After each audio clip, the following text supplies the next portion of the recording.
Welcome to Lutheran Quarterly Book Talk.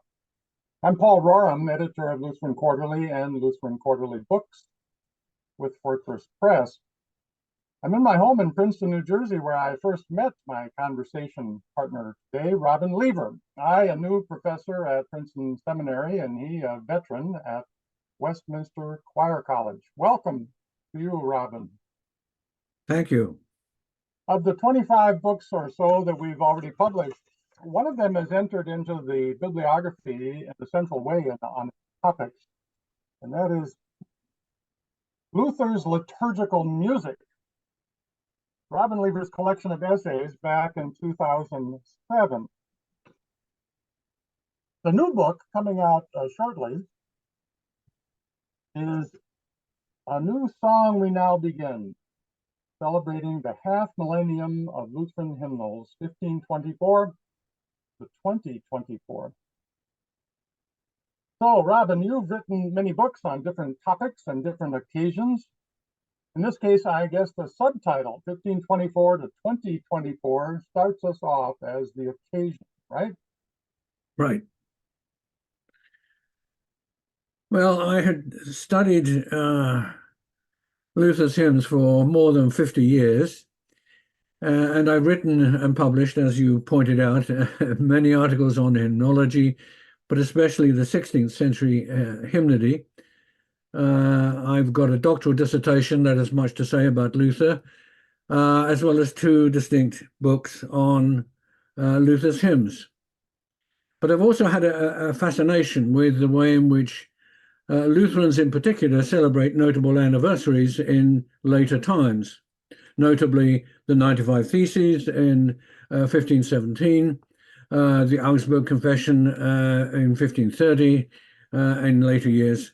So here we were advancing towards the 500th anniversary of the beginnings of the long line of Lutheran hymnals that had begun in 1524. I would say that I had my ear to the ground, but I wasn't picking up any hints that there were any plans anywhere to commemorate this important event. So I got in touch with this editor, this editor of what's it, the Lutheran Quarterly, and I asked him if he had any plans for publishing, either in the journal or in the series, Lutheran Quarterly books. We discussed the matter, and he thought it was a good idea, and so was hatched the intention to do both, to create a collection of essays, and one of those essays being pre-published in the Lutheran Quarterly, and so we were up and running. Yes, I remember the exchange of emails quite well. It was fun to be back in touch with you about the new project together. As the readers will see when the table of contents is available, this is quite a collection of authors, and covering both earlier materials from 1524 and the 16th century, and also up to modern hymnals in the Lutheran tradition. Let's speak about that a moment. How did you assemble a team of authors for this project? Well, before I could invite anyone to write and to participate, I had to know what I was going to ask each one to write about. 500 years is a long period of time during which many thousands, even millions of hymnals have been published. So we had to do some careful planning first. It was clear that there would be two main sections. Since the origins were in Germany, the first section would comprise essays on the primary hymnals, beginning with a chapter on the three Wittenberg hymnals that came out in the same year, 1524, that started everything going. After this would follow chapters exploring the primary German hymnals that appeared over the next 200 years or so. Then the second section would comprise a group of essays on prominent American Lutheran hymnals, not only for their German background, but also for the distinctive Scandinavian Nordic traditions. Now that I knew what was to be written, I could then invite the authors who would create the volume with me. All of the writers have significant track records as authors of books and articles on the various hymnals that were to be covered in this collection of essays. All of them, except one, were known to me personally, which may have had something to do with their speedy response to my invitation. But I think it more likely that they saw that this was a book that needs to be written. And I thank them for their quick response to my request and for the wonderful chapters that they have produced. You mentioned the quick response. I noticed this myself. We've had various Lutheran Quarterly books be collaborative efforts with collections of essays, but it's often fancy or spotty whether you'll get the authors you want. And I noticed in this case that not only did all of these authors, and it is quite a stellar list if we say so ourselves, not only did they all respond quickly, they all said yes. I've never seen anything like it, because not only did they say yes, they actually came through on schedule, more or less. You had to work a little bit on the corners of the thing, but when you announce a centennial volume, it puts everybody on a timetable to match the year of publication, and you put the timetable together, and they all not only said yes, but despite whatever sabbaticals or illness or other projects might have come up, they all came through. And that's, I think, a testament to your leadership in this field. They, if I may say so, they all wanted to work with Robin Lever and his chosen team to do this book together. So I want to congratulate you on the assemblage of such a fine team and such excellent essays. Thank you. Your own essay, you mentioned, you alluded to it. This would be for the starting point of this whole project, the 1524. And I always like to show Lutheran Quarterly itself. This is the most current and the most recent, and therefore the current issue, that our winter issue of Lutheran Quarterly has in it an essay which is the basic chapter that Dr. Lever has supplied to the book, the first Lutheran hymnal of 1524.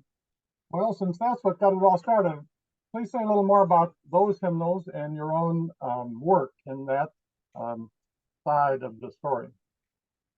Well, it's Luther who is the key person. Clearly, his leadership. Luther's contribution to these early hymnals that were created over the winter of 1523-24 is truly remarkable. There were other hymn writers who wrote their ones and their twos of these pioneering hymns, but it was Luther who clearly was the main writer and the impetus behind the whole things. Of the three, there were three imprints of 1524. The very first hymnal, the Acht book, the 8-song book, Luther had half of them. 8 of the 8, he wrote 4, including the first one, Nun freut euch, lieben Christen gemein. Dear Christians, one and all, rejoice that we're still singing. Mm-hmm. Then the next hymn, 1524 imprint, was the Erfurt Enchiridia, that reprinted the same 8 hymns that they found in the Acht book, but with 16 new hymns as well. And of those 16 new hymns, 14 were by Luther. Then we have the Wittenberg hymnal corpus at the end of 1524. We have the evidences for this corpus is found in Johann Wolter's set of part books, the Geistliche Gesangbuchlein, and probably in a no longer existing 1524 Wittenberg Enchiridion that was published for the people, by the end of 1524, there were 32 hymns now available, and of those 32, 24 were written by Martin Luther. And although he wrote more hymns later in life, he never again wrote so many over such a short period of time. And as you say, we're still singing a number of them. They're in our hymnals today, and including then the hymnals that are featured in the rest of the book. You're able to tell us about any one of them, but I'm sure that there will be a special interest in the hymnals that are from American church history. The second half of the book, what hymnals or what communities do you cover in those chapters of the book? Well, my response is going to be the longest one. It's going to take a little bit of time to explain. Well, let me say, there's a black one, there are several green ones, a few blue ones, and a red one, because we know we like to color code our talk about hymnals. We identify them by color. But these are the ones that filtered through, that remained after we had decided on which ones should be covered in the chapters of the second part of the collection of essays. Many American Lutheran hymnals were published in the second half of the 19th century, and to try and cover all of them would merely produce a long list of titles in small print that would confuse rather than enlighten. So the decision was made that we should concentrate on the one hymnal that arguably had the greatest impact on the hymnals of the 19th and 20th century. This hymnal is the German hymnal of 1847, the black one, that was edited by C.F.W. Walter for what was to become the Missouri Synod. That was a remarkable hymn book, the German hymnal that was still in print in 1960, the German hymnal that was the primary source for the repertoire of German hymns that were to be translated for the English language Missouri hymnal, the Lutheran hymnal, published in 1941, one of the blue ones. And this same English language hymnal, the Lutheran hymnal, that owed much on the earlier German hymnal, itself became a source anthology for other hymnal editors when working on creating yet more hymnals. It is a very influential book. And there was a basic principle that looking at these American books that we adopted, and that is to understand later hymnals, it is absolutely necessary to study the hymnals that came before them. So we find in the later 18th century, Henry Melchior Muhlenberg, the father of American Lutheranism, he was disturbed by the variety of different German hymnals that the immigrants brought with them to America. Hymnals that had printing errors, hymnals that omitted stanzas, hymnals that added different stanzas, hymnals that altered what the original authors had written, hymnals that left out important hymnals, etc., etc., etc. So Muhlenberg worked with others to create an American hymnal that was reliable in its text and that could be used, therefore, in all American German Lutheran congregations. The hymnal was produced, but its universal usage proved to be somewhat elusive. However, the concept of a universal hymnal for North America had become embedded within the American Lutheran psyche. But not all Lutheran immigrants were German. Many came from Scandinavian countries and Nordic lands, and they brought with them their hymnals in the different languages. These hymnals, while being rooted in the same German origins, nevertheless developed different and distinct Lutheran hymnodic traditions, both in terms of hymn writers and composers, and also of how the core repertory was to be sung. So these traditions need to be explored. But the goal of a united Lutheran hymnal was never very far away. In the later 19th century, on the one hand, as smaller synods amalgamated to form larger synods, and on the other hand, as congregations gradually adopted English as their language of worship, the objective of a common hymnal became more than just a talking point.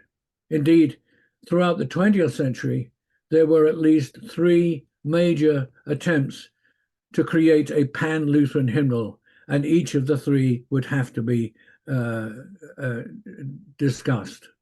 First was the Common Service Book and Hymnal, another black one, originally published in 1917 and adopted by the 3 synods that merged in the following year, 1918, to become the United Lutheran Church in America.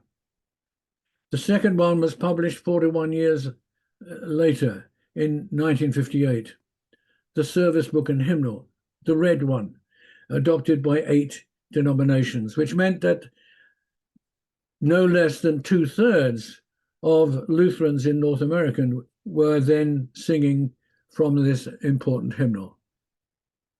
The third of these hymnals was published in 1978, and it was intended to be the hymnal for all Lutherans in North America. This was the Lutheran Book of Worship, known what else as the Green Book. A joint committee was formed amongst the churches in order to create this joint hymnal, the Inter-Lutheran Commission on Worship. However, in the process, theological and liturgical differences became apparent, and they couldn't be resolved. Thus, late in the process, the Lutheran Church Missouri Synod withdrew, and the Lutheran Book of Worship was published without the LCMS, which at the time was the largest Lutheran synod. However, the Lutheran Church Missouri Synod produced its own hymnal that was, in many respects, its own version of the Lutheran Book of Worship. This was Lutheran Worship, another blue one, published in 1982. Now, although the declared intent of creating a single hymnal for all North American Lutheran churches was a failure, if one takes the 2 hymnals together, LBW and LW, in terms of what each contained, it was the closest yet to providing a similar repertoire of congregational song for American Lutheranism as a whole, even if they couldn't manage to include it all within a single hymnal. Thus, the aim of all the essays in this book has been to chart the principal hymnals in this 500-year history. That's a lot of history, and yet, as you've said, for this American history, I think it's true that you can sketch American Lutheran history according to its hymnals, and the story continues. There's reference at the very end to the most recent hymnals, and brings it up quite close to the present, I believe, as well, doesn't it? Yeah, but what is missing from our essays, our collection of essays, is a significant discussion of the full-scale hymnals that have been published here in North America in recent decades. This was no accident. It was a deliberate choice, because these are the majority of the hymnals that are in current use week by week. These are the hymnals that we know, that we sing from. But it is the history of the hymnals that generally remains unknown to us. And yet it is these earlier hymnals that have shaped the form and the content of these our contemporary hymnals. So the object of the exercise was to chart the background of the hymnals that we sing and use today. Now, I myself have taken a great interest in hymns and hymn text. Not being a specialist on the musical side of it, But I must say that your project is very welcome because of this larger perspective. It's not just about individual hymns. It's about the collections and the choices that are made. You probably looked into some of the minutes of these groups and found some contested decisions and some close calls. The group decisions about a group of hymns might be one of the more contested domains in church history because people get very attached to what they sing, not only the words, but sometimes the rhythms that can vary quite a bit. Did you encounter some contested matters that show up in the book? Well, there are several hymnals that themselves become controversial. The Freilighausen hymnal of the Pietists movement in Germany was challenged by many people and as I say, controversial. Because it seemed to undermine to many the traditional 16th century hymns of Luther and his contemporaries. Well, we'll have the book can be out in April and widely available this spring. And I wish the authors could all gather in the same place and Lutheran Quarterly could host a celebration, but there's widely scattered geographies involved. But in closing, as you think about the reception of the book and the reading of the book, both by scholars and by hymn leaders and pastors and worshipers in the congregations, what do you hope that readers will find most beneficial in the book? Well, I hope that the reader will see with new eyes, first, that it was Luther who started this pilgrimage in song 500 years ago. And then second, that it was the same guy, Luther, whose primary concern was to give the people an active rather than a passive involvement in the worship of the church. So actively singing in the congregational sense, not just listening to a choir or to a soloist. And I must say, Lutherans are proud of their singing, their congregational singing. And part of the reason is that they've been taught and supplied with such materials for generation upon generation. So thank you, Robin, both for the original impetus and the idea of recruiting such a team and for the conversation today. And in closing, I'll encourage all of our readers to not only buy a copy for themselves, but buy one for your church too. It's been a pleasure.